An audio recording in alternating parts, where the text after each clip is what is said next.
दोस्तों, जैसा कि मैंने बताया था कि आपको आज से मैं आर्किटेक्चर और कला, स्कल्पचर जिसको कहते हैं,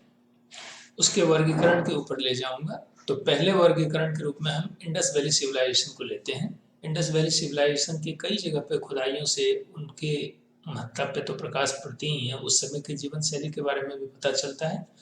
और उस समय किस किस तरह का आर्किटेक्चरल डेवलपमेंट हुआ, किस तरह की कला का सृजन हुआ, इसका भी हमें पता चलता है। मोटे तौर पे अगर हम जानें तो इंडस वैली सिविलाइजेशन, जो कि ईसा पूर्व 3000 ईस्वी की बात है लगभग, उसके उत्तरार्ध में जाकर के जब हम जाते हैं तो हमें देखने को मिलता है कि जब हमने हड़प्पा और मोहनजोदड़ो की खुदाई की, जिसको कि मुख्य रूप से हम इंडस वैली सिविलाइजेशन कहते हैं, क्योंकि मोहनजोदड़ो जो है वो इंडस नदी के किनारे था, हालांकि हड़प्पा जो है वो रावी नदी के किनारे था, लेकिन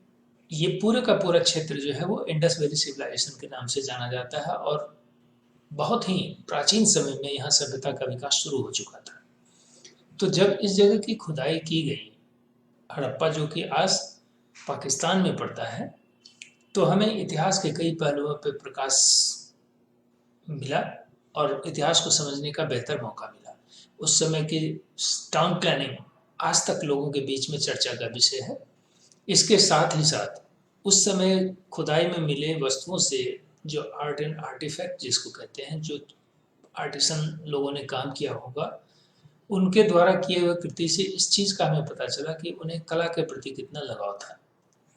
और कला के लगाव के साथ साथ भवन निर्माण की कला और जो शहर का एक प्लान तरीके से डेवलपमेंट होता है, इनके लिए भी उनकी सोच कैसी थी। तो आपको एक ज्ञात होता है कि मनुष्य जो है अपने विकास के, प्रगतिशील विकास की ओर काफ़ी आगे बढ़ चुका था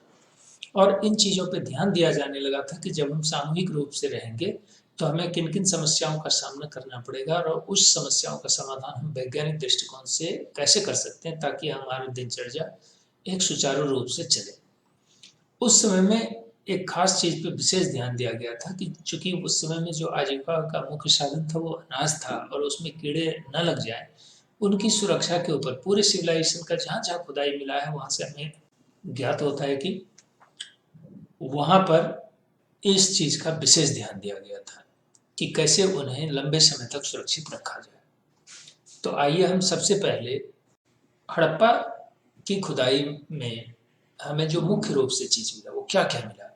जो कहते हैं 6 बड़े ग्रेनरीज मिले। ग्रेनरीज कहते हैं जो अनाज का भंडारण आप करते हैं, धान्य घर कहते हैं उनको। वो 2 लाइनों में बनी हुई थी, जिससे कि हमें ये पता चला कि अनाज का भंडारण किया जाता था और उनको कीड़े और दीमक से बचाने के लिए उनको ऊंचे प्लेटफॉर्म पे रखा जाता था, थोड़ी ऊंचाई करके रखी जाती थी ताकि उस पर कीड़े और दूसरे जानवर उसमें घुसे नहीं और अनाज को बर्बाद नहीं करें। तो पहला चीज़ तो आप देखते हैं अनाज की सुरक्षा। जो दूसरी चीज़ हमें मिली वो कुछ स्कल्पचर मिले। स्कल्पचर मतलब मूर्तियाँ मिली। वो मूर्तियाँ किन किन चीज़ों की थी? तो हमें लिंग की मूर्ति मिलती है, योनि की मूर्ति मिलती है, मातृदेवी या मातृशक्ति के रूप में जो मदर गॉडेस जिसको कहते हैं उनकी मूर्तियाँ मिलती हैं,